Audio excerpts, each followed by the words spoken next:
Olá, pessoal.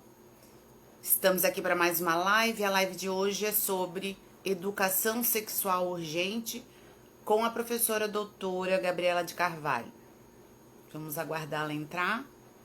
Sejam todos e todos muito bem-vindos a mais uma live, a mais uma noite carregada de informações, de conhecimento, para que nós possamos viver de uma forma melhor numa sociedade mais justa, mais igualitária, mais feliz.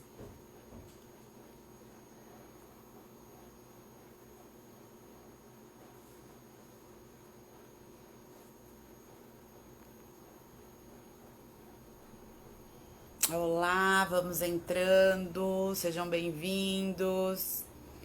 Olá, Ivonete, tudo bem, querida?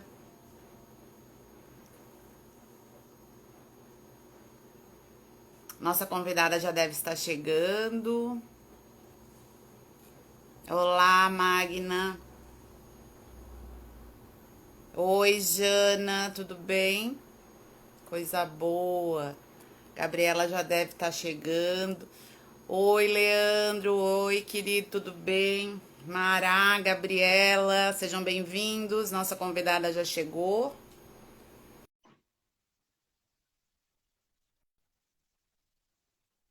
Uma alegria estar aqui com vocês novamente. Olá, Gabriela. Olá, Graziela, tudo bem? Tudo. Olha nós aqui de novo, né? É Falando sobre sempre um é um tema tão prazer importante. dividir contigo as nossas experiências e nossas compreensões da importância de um trabalho formal ou não formal de educação sexual, não só na família, mas nos espaços institucionais de aprendizagem. Até o tema que nós resolvemos instigante, né? Urgente e necessária. Por quê? É verdade. Por quê, Graziela? Eu te Gabriela, seu pergunto. som está um pouquinho baixo. Porque eu te pergunto urgente e necessária. Ah, sim, melhorou um pouquinho. Deixa eu E só fazer agora? as entradas, fazer a tua apresentação, Agora né? tá, o som tá bom? Melhorou, agora sim, melhorou, tá É que ótimo. o volume estava baixo. Ai, que bom. Gabriela, então, assim, realmente é urgente e necessário, por isso que o tema da live de hoje é educação sexual urgente, e aí nós vamos discorrer sobre esse tema, uma vez que a todo momento, nas mídias, tem nos trazido informações tristes, né? Que a gente não, a gente se questione e diz assim, como é que é possível ainda em 2021 a gente se deparar com todas essas questões que estão aí latentes. Mas eu quero fazer uma breve apresentação, acho que o público já conhece, né? Gabriela de Carvalho, ela é formada em letras, tem mestrado, doutorado, né, na área de ciência da educação, na especialidade de tecnologia educativa, pela Universidade do Minho, em Portugal. É professora adjunta no SEAD, né, o Centro de Educação à Distância da UDESC, aqui em Florianópolis, Santa Catarina. Tem um vasto currículo, é pesquisadora, né? Nós somos pesquisadoras dos mesmos grupos de pesquisa, é coordenadora do Laboratório de Educação Sexual, Lábia do Sexo, também do SEAD, coordenadora do Programa de Extensão de Direitos Humanos e Sexualidade. Gabriela, seja muito bem-vinda. Tu sabes que é uma alegria partilhar contigo, a gente conversa muito. E quando eu digo assim, não é quando eu digo, mas quando eu penso assim, fazer uma live com a Gabriela é maravilhoso, porque a gente consegue discutir sobre temas e a gente consegue passar, né, a mensagem que a gente quer para as pessoas. Então, a todos, a todas e a todes, sejam todos muito bem-vindos. Boa Gabriela, noite boa noite, querida. a todas as pessoas que estão aqui presentes. É sempre um prazer Tá trocar, baixinho. é sempre um prazer trocar experiências com a Graziela, que é uma militante como eu no trabalho de educação sexual, que, como nós dissemos na chamada, se faz urgente e necessária a educação sexual, necessário o trabalho com a educação sexual. Então, por que será, eu pergunto, que a gente botou essa chamada urgente e necessária? Eu posso começar, Graziela? Pode ficar à vontade. Primeiramente, é necessário que nós tenhamos a compreensão da diferença entre sexo e sexualidade. Porque o sexo tem... Vamos fazer duas etimologias de sexo que eu acho pertinente falar para o momento aqui. O sexo, a genitália, o biológico, que distingue o macho da fêmea, né? E o sexo, o ato sexual, tá? Enquanto que a sexualidade é uma dimensão muito maior. O que é que abrange a sexualidade? Abrange afeto, abrange amor, abrange paixão, abrange comunicação, abrange diálogo, né? Diálogo, comunicação, abrange valores também e normas estabelecidas culturalmente sobre sexo numa determinada sociedade. Jamais vamos fugir o que se estabelece, o que são normas. Então, não quer dizer que nessa sexualidade nós não abordemos também a questão da relação sexual, que ela faz parte da sexualidade. Então, um grande problema que nós temos num trabalho sério, efetivo, comprometido de educação sexual é que as pessoas, os pais, a sociedade, não vou generalizar, mas muitas pessoas têm a impressão que quando nós vamos desenvolver um trabalho de educação sexual com os nossos alunos, nós vamos incentivá-los a escolher a sua orientação sexual, de escolher a sua identidade de gênero. Muito pelo contrário, a questão da denominada ideologia de gênero é uma falácia, tá? Muito pelo contrário, nós vamos desenvolver um trabalho respeitoso. Por que eu digo respeitoso? Porque numa família, a família que é a primeira educadora sexual, vou fazer um recorte aqui num caso, questão de princípios, que uma família acha que os filhos passam os valores, que a menina tem que casar virgem, é aquele princípio que foi passado para sua filha. Outra família já acha que não, que a criança, desde já adolescente, já tem que ter experiências para poder vivenciar a sexualidade. Nós não vamos aqui apoiar nem aquela família que é a favor, nem a contra. Nós vamos discutir essas questões com os alunos e com as alunas para que elas tenham consciência do que é uma iniciação sexual e respeitar o momento de cada uma. Como que nós vamos conversar com elas ou com eles sobre essas questões pertinentes à sexualidade? Buscando fundamentação e leituras de teóricos que pesquisem sobre sexualidade. Essa é a primeira parte. Para que nós possamos, não é, Graziela, como professores, como educadores, desconstruir mitos e preparar tanto as nossas crianças, quanto os nossos adolescentes, quanto os nossos formadores, professores, para que eles lidem com as diferenças da maneira mais natural possível. Eu gosto muito de falar de forma empática, ou seja, se colocando no lugar do outro. Tá? Respeitar, muito bem, mas eu acho que com empatia vai além do respeito. É olhar as pessoas que nós somos diferentes. E pronto, o ponto final. E com isso nós vamos ter a oportunidade de dialogar sobre as mais diferentes questões relativas à sexualidade humana, que é uma dimensão maravilhosa do ser humano. Concorda? Exatamente, né, Gabriela? Dentro de os meus 3 últimos grandes projetos, foram 3 pós-doutoramentos que eu fiz, só dando uma interferência, vou colocar o fone.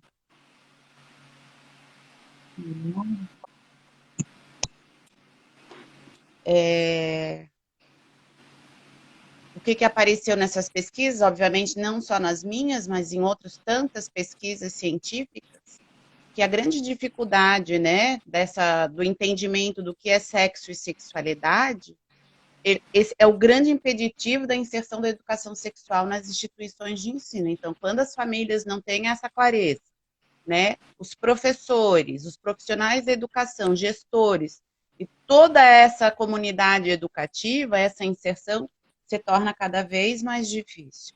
Agora, eu colocaria uma questão, que daí nós temos, né, a nossa lei maior, que é a Constituição Federal, no seu artigo 227, que vai dizer assim: é dever da família, da sociedade e do Estado assegurar à criança, ao adolescente e ao jovem absoluta prioridade o direito à vida, à saúde, alimentação, educação, tal, tal, tal, além de colocá-los, daí continua, né, a salvo de toda forma de negligência, discriminação, exploração, violência, crueldade e opressão. O que as famílias estão fazendo, o que o Estado, né, as escolas, e aí vamos entrar todos, o que nós estamos fazendo em proteção das nossas crianças, não é, Gabriela? Como Se você os fala dados são chocantes, se os dados são chocantes, né? Em todos os momentos a gente fica sabendo.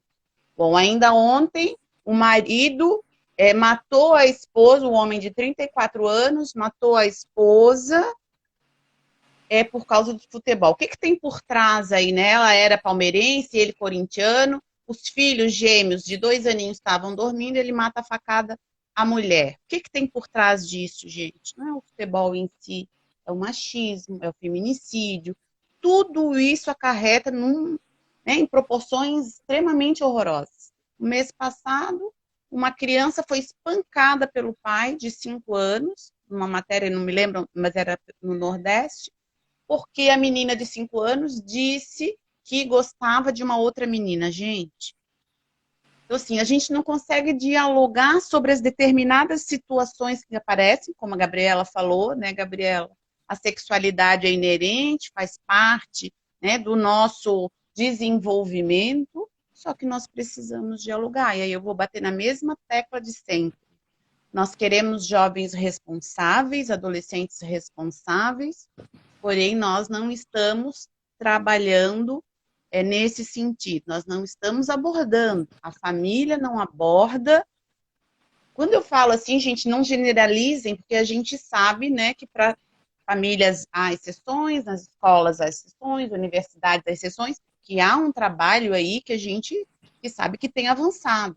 Mas, de uma forma geral, há uma grande base conservadora que não aceita essa abordagem, né? E quando a gente não permite que essa abordagem seja feita, as famílias por não conseguirem, né? Tudo aquilo que a gente sempre tem falado aí nas lives, por toda a sua construção social carregada de mitos, tabus, mas por um outro lado, ela também não aceita que a escola aborde, e aí nós queremos jovens e adolescentes responsáveis. É um tanto quanto complicado. Emerson é nosso aluno, tudo bem, Emerson? Vi que tem gente conhecida aqui, meu filho, Vinícius. Oi, Emerson. Verdade, a velha lei do patriarcado, né? Onde os homens veem mulheres, filhos como objetos de sua propriedade. Ele coloca aqui o Emerson. Então, Exatamente. Emerson, e a desconstrução desse patriarcado machista, como que nós vamos desconstruir isso? No trabalho de educação sexual, nos primórdios da infância. É desde cedo que nós vamos atribuir funções, não funções do que é próprio de menino, ele não é para lavar louça, a menina sim. Ele não pode brincar de boneca, a menina sim. Então, dentro do espaço, em casa, brinquedo, são todos os brinquedos, todos podem brincar de tudo. Lavar louça, hoje é o dia do Antônio, outro dia da Maria. Então, nesse trabalho, pode ser até de formiguinha, assim, em ações pequenas, é que as nossas crianças e futuros adultos já não vão ter esse comportamento machista, esse comportamento que nós herdamos do patriarcado. Então, daí a importância do trabalho de educação sexual. Aí eu volto à fala da Graziella, ela disse que houve um feminicídio por causa da Libertadores, né? Um era internacional e a mulher e ele matou. Palmeiras e Corinthians, né? Então, como é que aí a questão da violência, a violência doméstica e sexual, também nesse trabalho, desde a infância, que nós mostremos para as nossas meninas e nossas mulheres, que são as maiores vítimas da violência, que elas têm que valorizar o seu corpo e reagir e sair fora de um contexto opressor, de um contexto de violência, que elas têm forma de denunciar, que existe um 190, tudo isso é um processo de informação e também de formação. Eu volto aqui, por que eu falo informação e formação? Vamos fazer um outro recorte no caso da gravidez na adolescência. Nós trabalhamos com a informação, os métodos todos anticoncepcionais, a questão da ilegalidade do aborto no país, tudo isso pode ser discutido com os jovens. Aí entra na formação quando? Quando a gente questiona com eles, que eles reflitam quais são as consequências de uma gravidez precoce, quais as consequências de um aborto clandestino, tá? Então, isso é um processo de formação. Nós estamos informando e estamos formando os nossos jovens para que eles tenham uma sexualidade, eu digo, sadia, comprometida, que cuidem bem do seu corpo, não só da higiene, como que evitem doenças sexualmente transmissíveis. Então, a questão da violência, né, a gente começa desde um aninho, com a literatura, né, trabalhando livros de toque do sim, de toque do não, o que é permitido, o que não é permitido. Aí a criança ela já vai naturalizando o quê? Não naturalizando que o homem é superior, não naturalizando que é permitido qualquer pessoa tocar, mas ela vai naturalizando o que a machuca ou o machuca, né? O que ela não se sente à vontade numa intimidade. Até em termos de, quando a gente fala com a criança, desmistificar a vergonha que se tem de falar sobre palavras ligadas à sexualidade, não é? Espermatozoide, ejaculação, masturbação, essas palavras são proibidas do vocabulário das crianças, dos jovens. Gabriela, com relação a isso, eu lembro perfeitamente do quanto que nas minhas formações, quando você falava, era uma dinâmica que eu fazia, que tinha a ver com a tese de doutorado da Eliane Maio, né? Até deu o nome do livro, o nome da coisa, que era para apelidar, né, apelidos para os órgãos genitais que eu fazia com adultos na formação de professores. Tem professor que não conseguia ouvir a palavra vulva. Ai, professora, dói. Não consegue ouvir. Então, assim, a gente está falando de termos que são científicos. Então, isso aí a gente também fiz uma live com a Eliane Maia, onde ela falou sobre a experiência dela. Eu falei, né, de várias formações que dei, sempre fiz essa dinâmica, que é para mostrar quanto de tabu tem por trás disso. Essa é a história da nossa sexualidade, quando não se fala, né? Esse silenciamento, ele tem um preço. Ele tem um preço, e aí tu falaste agora na gravidez da adolescência, o Brasil está 50% acima da média mundial. Nós temos aqui, ó, 75% das crianças que engravidam de 11 aos 16 anos abandonam a escola. A gravidez na adolescência não é só a gravidez na adolescência, ela tem uma evasão. E aí nós deixamos, e tudo isso acarreta numa série de problemas, né? Acarreta numa série de problemas. Então, assim, a gente precisa falar. Um outro assunto que é extremamente, que está aí, que são dados que nos mostram, é o abandono paterno. Então, o abandono paterno também está relacionado com o que tu falaste agora. Quando a gente ensina lá na infância que a menina brinca de boneca e o menino não pode brincar de boneca. Então, a gente tem que trabalhar os afetos, a relação com o outro, de meninos e meninas, de crianças. Elas vão brincar de tudo. é importante que aquele menino, sim, tenha relação com a boneca. Isso não vai modificar a orientação sexual dele. Esse é o grande, né? É o Medo. grande medo, a grande preocupação, né, das famílias. É isso. Eu lembro de uma professora que fez a dinâmica, mas eu já contei numa outra, não vou ficar repetindo, não. Era na semana do Dia dos Pais, as crianças tinham que levar os bonecos para casa e o pai disse: não, meu filho não vai com essa boneca para casa. E era para ficar até o dia seguinte, para elas trabalharem a responsabilidade da banho no boneco, na boneca, da comida, trocar roupa. E o pai não deixou o filho sair com a boneca da escola. Então, assim, quando eles não conseguirem ver, né, o que tem por trás desse trabalho, e é muito difícil. Eu até entendo que seja difícil, sabe, Gabriel? E para todos que estão nos ouvindo, porque é uma construção de muitos anos. Foram anos e mais anos e mais anos, né, trabalhando que a boneca é da menina e assim por diante. E a gente vai, para desmistificar isso tudo, como tu colocaste, vai levar um tempo. Vai Só que a naturalizando gente ainda, né? precisa de formação. Nesse sentido, nós precisamos de formação. Daí onde vai entrar, né, a educação de uma forma geral. E quando Você a fala. sexualidade ela perpassa o ser humano, essa temática tem que ser falada na escola. Entendeu? Não tem necessidade de ter uma disciplina. Até porque os parâmetros, né, ainda que são nossos norteadores, dentro da educação sexual, ele vai trazer para se trabalhar de forma transversal. Então, o professor de português vai trabalhar através de uma redação, de matemática e assim por diante, de uma forma tranquila, sabe? Natural para as crianças. Agora, nós precisamos que os professores realmente tenham formação. Precisamos, né? Você falou uma coisa muito importante aqui sobre as brechas, que eu digo, institucionais que nós temos para efetivar trabalhos belíssimos de educação sexual.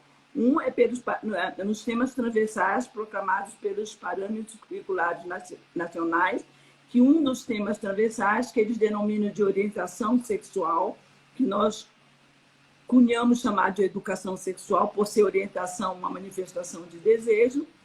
E quando você traz aqui que seja realizado um trabalho nos espaços institucionais, e para isso o professor tem que ter formação, tá? Esse trabalho, a gente pode dizer que pode ser informal ou formal.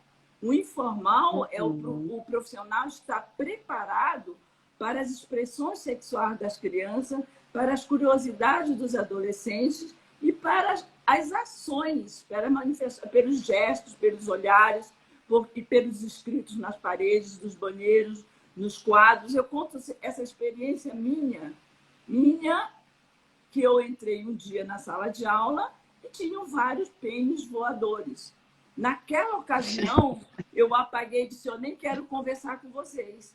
Tempos depois, eu vi a oportunidade que eu perdi de trabalhar sobre o porquê que os pênis estavam desenhados, o porquê que pênis e não vulva, que a gente diria, porque a nossa sociedade é machista, o falo tem poder de agredir, porque quando desenha um pênis quer dizer eu vou te estuprar, pode dizer, olha o que está por trás de tudo isso, tá?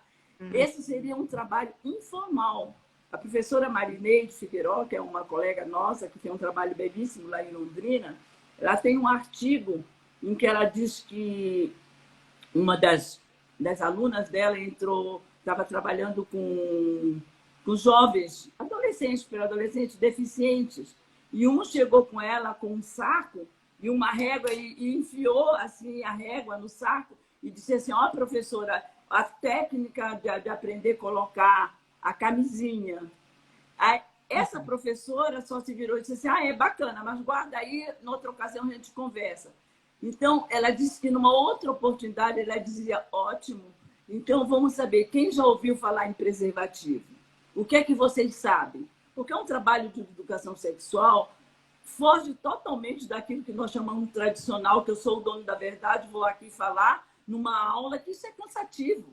A gente tem que criar, como você disse, dinâmicas, tem que fazer quiz, tem que fazer questionários, tem que fazer caixa de perguntas, tem que fazer, inclusive, teatro, sabe? Dramatização, cena de... Eu fiz uma vez um teatro com jovem, depois de já ter passado pelo processo de formação, sobre a jovem que estava em conflito porque estava grávida e o namorado queria abortar e ela não. Foi riquíssimo o trabalho. E a discussão, depois pesquisaram por uma série de países que tem o aborto legalizado, o que é que a religião diz sobre isso e o que é que ela pensa, né, sobre isso, respeitando os seus valores, as suas crenças, sejam elas religiosas, sejam elas não religiosas, mas o respeito à formação que trazem de casa é o ideal. Aí eu te digo, como seria bom, não é, se a gente sempre fizesse um trabalho em parceria com as famílias. Seria o ideal, não é? Fazer esse trabalho. Com certeza, Gabriela. Esse é o ideal, né? A proposta, o projeto político-pedagógico da escola é justamente para isso, para que ele dialogue, né, com a escola e com as famílias.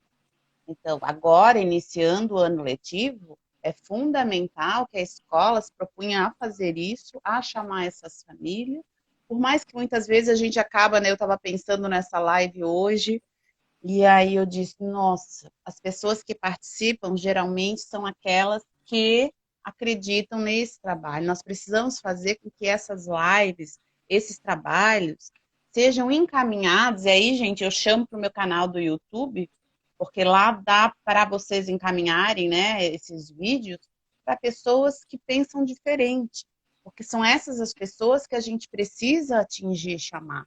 Aí eu me lembrei da escola falando, porque quem são as pessoas que vão nas reuniões escolares? Grande parte são aqueles pais mais presentes, né? Então, os mais ausentes nunca estão presentes e muitas vezes não entendem. E aí, voltando, né, nessa questão toda, por que de uma educação sexual urgente, lembrar, né, que a média de estupro, tu falasse agora da questão da violência, são 180 estupros por dia no Brasil. 81,8% do sexo feminino. E aí, falando de crianças, Gabriel, 4 meninas de até 13 anos são estupradas por hora no Brasil. E aí nós vamos pensar, por que não educação sexual? É mais do que urgente, como tu falaste, é necessário, né? É extremamente lá que a gente necessário. verifica, né? Lá que a gente consegue Exatamente. observar as crianças que estão sendo violentadas com mais precisão do que... Porque o violentador normalmente está ao lado, em casa, e muitas vezes é despercebido, né, pela família. Tem alguém que fez um comentário, Graziela, que diz assim, é interessante que tenha um linguajar adequado das crianças. Sim, no caso de vulva e do pênis, com certeza, ao trabalhar sobre as nomenclaturas, eu costumo brincar com as minhas netas, não é? Que eu tenho 5 netas meninas. Então, eu digo assim, ó, o nome que a ciência que diz correto é vulva, mas cada um dá um apelido diferente. Como é que a sua mãe fala? Ela fala, a minha mãe fala pepeca, minha mãe fala periquita. Aí uma delas virou para mim, então, vovó, vamos decidir uma coisa? A sua que é grande é vulva, a minha que é pequena é pepeca, tá bom? Eu disse, tá, mas quando eu for fazer a togênia, eu vou chamar de vulvinha, pode ser? Ela disse, tá, pode ser. Então, com naturalidade e sem restrições, as pessoas vão ter uma sexualidade mais sadia, sabe? Mais convicta do que elas querem. É fundamental que nós tenhamos esse diálogo transparente. Aí, voltando, eu estava respondendo aqui o comentário aqui do chat, voltando ao que você falou sobre a questão da violência, não é? É um trabalho nosso da escola também de fazer esse diagnóstico. Por que não trabalhar a educação sexual? Nesse trabalho de prevenção, quando a gente fala nas relações entre os pares, que o excesso de ciúme pode gerar violência, muitas vezes a jovem diz, não, ciúme é manifestação de amor. Será manifestação de amor? Até quando vai ser manifestação de amor? Aí a gente começa a provocar para ver até onde vai essa desconstrução de que um ciúme, quem tem um ciúme agora, esse ciúme se intensifica muitas vezes e gera ao que nós percebemos na sociedade brasileira de feminicídio, não é? E de violência. Exatamente. Eu quero cumprimentar aqui uma querida amiga, estudiosa na área da sexualidade, Dilma Freitas. Fico muito feliz de estar conosco, Dilma, saudade de você. Quero cumprimentar também aqui uma grande amiga, Vanessa de Oliveira. Obrigada, amiga, por estar aqui conosco. E todas essas mensagens aqui, né, gente? Agora que eu vi, que eu rolei, coisa boa vocês estarem aqui participando. O Emerson, ele tem participado bastante, a gente conversa um pouquinho por trás. Obrigada, tá, Emerson? O Everton é nosso aluno. Que legal. Ele está dizendo que essas dinâmicas têm que ser na língua deles, correto? Ah, foi esse que tu falou. Sabe como é que eu falo, Gabriela, com as crianças? Eu digo, olha, no livro, eu mostro, né, como elas não sabem ler ainda, são pequenininhas, no livro se chama vulva. Mas como é que é carinhosamente chamado na tua casa? Aí elas vão dizer pepeca, fofoca, entendeu?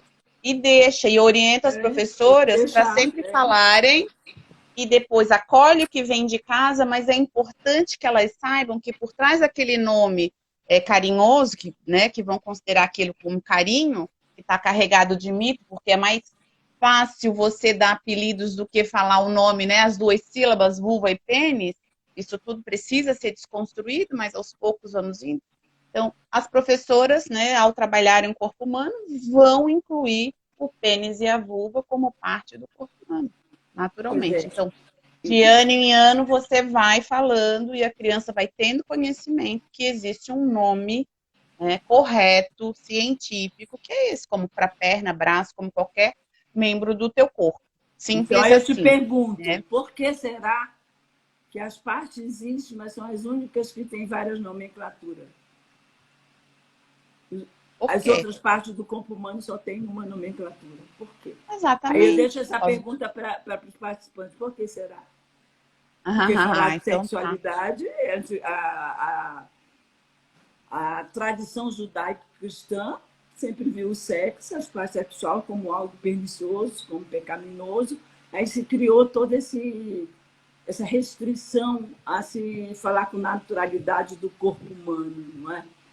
Então, é isso que nós temos que trabalhar com nossas crianças, aí voltando, Graziela, a essa questão sobre formação de professores, sobre o trabalho sério de educação sexual, que os professores têm que estar preparados para isso, que é por isso que, muitas vezes, o nosso trabalho acaba sendo rotulado como falar de ideologia de gênero, porque existem pessoas que acabam fazendo um trabalho sorrateiro, sem muita fundamentação, e uma minoria que leva um trabalho não muito sério acaba dando nome a todo um grandioso trabalho como é o nosso.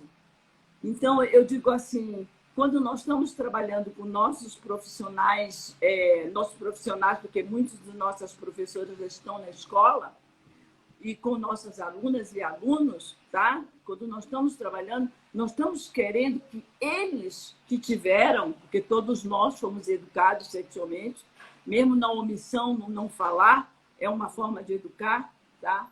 Ou baseado em princípios religiosos ou não religiosos, mas nós tivemos uma educação. Aí eu volto a dizer o que o Nunes diz, né? Os trabalhos de educação sexual normalmente acontecem da forma ou como bombeiro, né? Ou como aquele que esconde, é o canguru, não é? Esconde, né? Que cava, né? Como bombeiro é que faz sempre apagando fogo. Ou que mistifica. E como o canguru é que esconde... Não, é aquele que é chamado para apagar fogo. Né? É aquele que é chamado só para isso. Aconteceu um caso na escola, você é chamado para isso. Aconteceu outro caso, você é chamado. É válido. Né? Mas as escolas, elas precisam sair à frente. Sim, esse é o momento de estarem planejando para o ano. Esse é o momento, sabe, Gabriela? Tá. Então, assim, a gente não falou até para lembrar um pouquinho da questão das ISTs, das infecções sexualmente transmissíveis. O comportamento está muito maior. O caso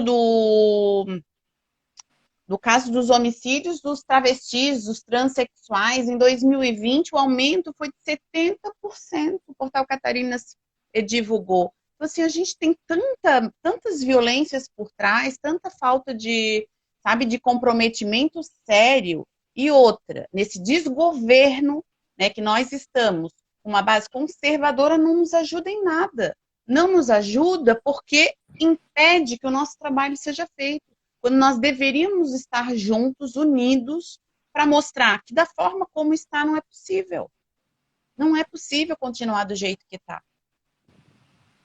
Eu estava assistindo o Roda Viva com aquela Vilca Hilton, a transexual que obteve mais votos para vereadora em São Paulo.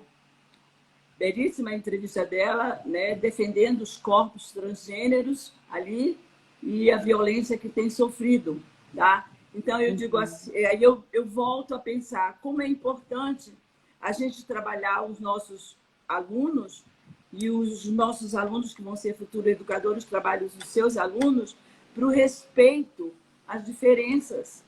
Eu estava assistindo a live na televisão, eu precisei descer para ver uma coisa lá embaixo na minha casa, e aí liguei o YouTube. Gente, eu fiquei impressionada com pessoas que invadiram ali aquele espaço para dizer coisas que eu fiquei assim muito sensibilizada. Nunca você vai ser mulher, para isso você precisa parir, para isso você precisa menstruar, sua ridícula. Sai daí, Satanás. Só Deus te cura, assim, umas coisas assim que eu disse.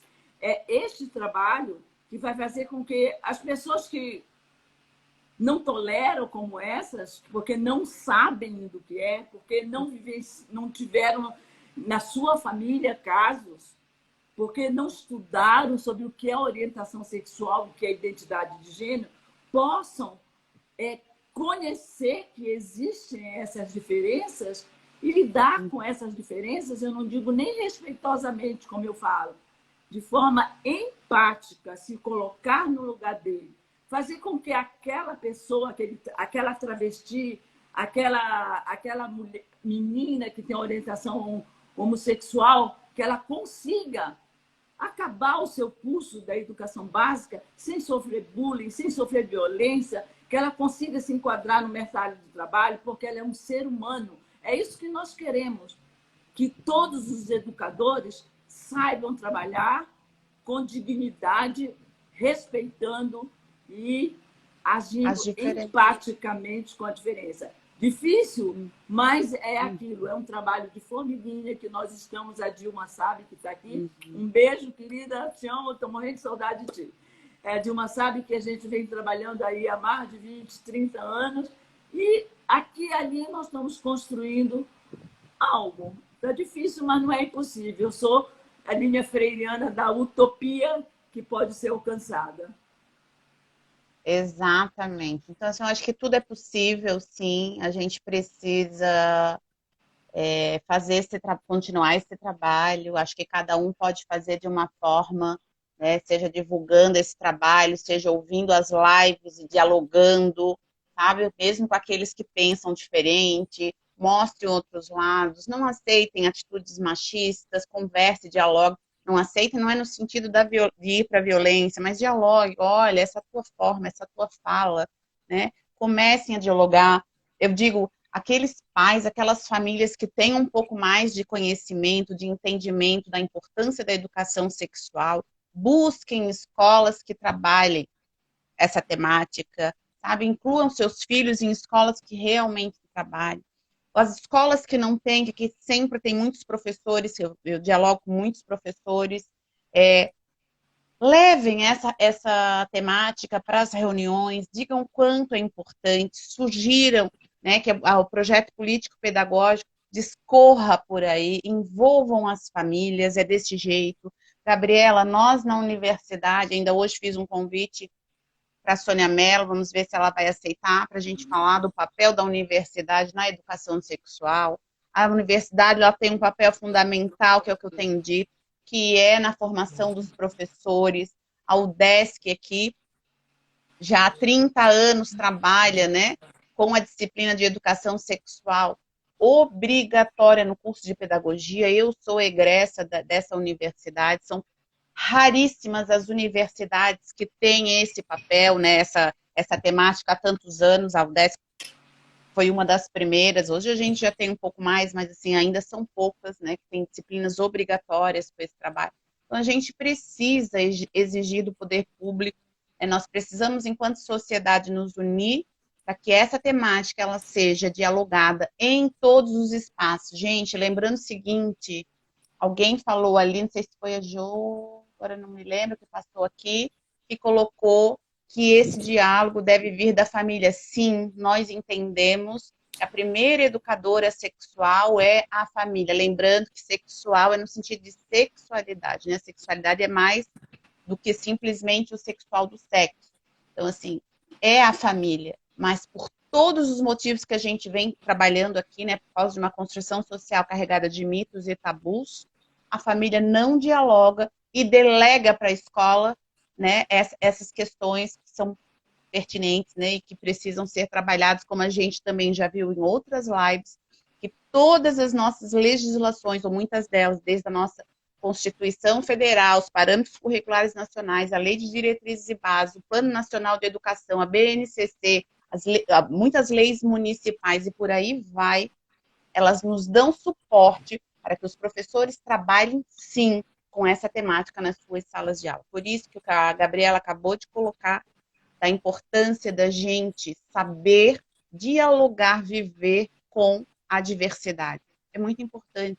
Vamos olhar para a diversidade e ver a beleza que é. São pessoas, né? Nós somos maravilhosos nas nossas diferenças.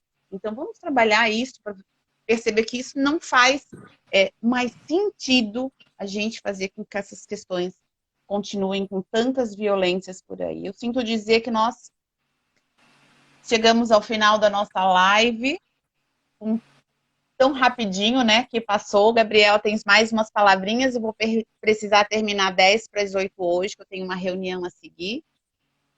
Pode falar mais um pouquinho, Gabriel. Ah, eu esqueci de falar também, a gente já teve 2 lives sobre o aborto, né, e esse é um outro caso também que inclui a educação sexual. A criminalização do aborto, ele tem efeitos nefastos, sim, né, e nós tivemos entre 2017 e 2018 no Brasil 2.000 mortes de mulheres que fizeram aborto de forma insegura. Então há todo um trabalho por trás. Assistam as 2 lives que a gente fez, e é importante entenderem que nós não somos a favor do aborto, e sim da descriminalização do aborto. Mas é importante assistirem para poder entender, né, aquelas pessoas que talvez não consigam entender ainda. Gabriela, querida. É sempre um prazer esses nossos encontros, nos quais a gente faz uma retrospectiva de toda a nossa militância em prol de uma educação sexual na perspectiva que nós chamamos emancipatória. Eu volto a dizer, o que é a educação emancipatória? É aquela que não fica julgando o que é certo, o que é errado, nem estabelece o que você está pensando é um absurdo, tá? O que você está pensando é o correto. Ouve o que a criança, o jovem, a professora, o adulto tem a falar sobre algum tema, tá? E o que, por mais que a gente não concorde, nós vamos buscar as fundamentações científicas para abordar aquele tema e cabe àquela pessoa tomar a sua decisão. Outra coisa muito importante nesse trabalho é que nós temos que seguir normas. Ele não é isento de normas. Eu sempre dou um exemplo aqui no meu trabalho com adolescente, que a escola, isso já faz há mais de 10 anos, há uns quase 20 anos, a escola proibia o namoro, tanto em sala de aula quanto no recreio. Era uma espécie, era uma norma da escola. Então, os adolescentes se rebelavam com isso, aí na sala de aula nós discutimos. Não tem as normas? Não tem uma norma que você não pode sair nu na rua? Você sai? É uma norma social isso aí. A norma é da escola. Por que nós temos que desrespeitar se isso está dentro das normas na escola? Vamos combinar isso? Para que evite que vocês sejam chamados pais, que vocês sejam encaminhados para a direção. É norma. Até foi muito engraçado que, como tinha essa norma, eu estava desenvolvendo uma pesquisa para o meu mestrado e uma das dinâmicas era sobre o beijo. E no teatro, tinha um casal de namorado, disse, na nossa interpretação, nós podemos dar um beijo? Eu disse, sim. E eu esqueci de falar isso para o guarda. Aí no teatro foram eles dois se beijaram, que eles eram namorados. Pronto, o guarda foi denunciar na direção, a direção chamou a aluna, ela veio tremendo comigo, professor, e agora, minha irmã, não tem problema, pode deixar que eu vou conversar tanto com segurança como com a professora e me desculpar de não ter comunicado a eles. É muito bonito esse trabalho. Quando a gente estuda sobre sexualidade, quando a gente vê a lindeza que é essa dimensão humana, sabe? E que tem que ser trabalhada para que os nossos filhos, os nossos sobrinhos, os nossos amigos tenham uma sexualidade, que eu digo, responsável, o que eles acham que seja responsável, né? Me deixa feliz nessa militância, nesse trabalho. E vamos continuar, não é, batalhando para, quem sabe, as escolas tenham no futuro, no seu projeto político-pedagógico, uma reserva para um trabalho intencional e espaço para a formação de professores para eventuais circunstâncias que possam desenvolver um trabalho informal e não intencional, né, de educação sexual. Muito Obrigada, obrigada, Gabriela. É sempre um prazer estar Obrigada. contigo. E mais uma vez, parabéns por esse belo trabalho que tu vem desenvolvendo, sabe? Eu estava falando com as minhas alunas, tem algumas que estão aqui, que eu ia combinar contigo para um dia a gente fazer uma live com depoimento delas, tá? Que elas viessem contar um caso que elas lidaram, como elas agiriam antes e depois de ter tido essa disciplina. Vamos combinar um dia? Com certeza, quero. A Gabriela é professora de Educação em Sexualidade na UDESC, uma das disciplinas que trabalha a temática. Gabriela, é sempre uma honra, as alunas são extremamente bem-vindas, alunos, né? Tivemos aqui presente, aos demais que estiveram aqui conosco também, partilhem esses conhecimentos, gente, a gente vai estar ajudando, estar contribuindo, porque é urgente e necessário falar de educação sexual. Acessem o meu canal no YouTube, partilhem lá os vídeos, curtam, para que nós possamos continuar esse trabalho. E dizer também que a minha agenda já está aberta para o ano, então, para palestras, consultorias, cursos, já está tudo aí começando a milhão, como se diz. Lembrar também que a Graziela tem um belo trabalho na psicopedagogia, tá? Que é um apoio. Também estou na... E aqui eu quero dar um beijo especial para minha companheira de luta, de trabalho, em ações extensionistas, em prol dos direitos humanos, a professora Cleia Demetrio. Beijo, Cleia. Querida. Te amo. Beijo, Cleia. Obrigada, querida, por estar aqui conosco. Eu também vi aqui. Aí a gente vê tanta gente. Gente, olha, beijo para todos vocês. Eu realmente agora tenho que sair, tem uma reunião agora, importantíssima.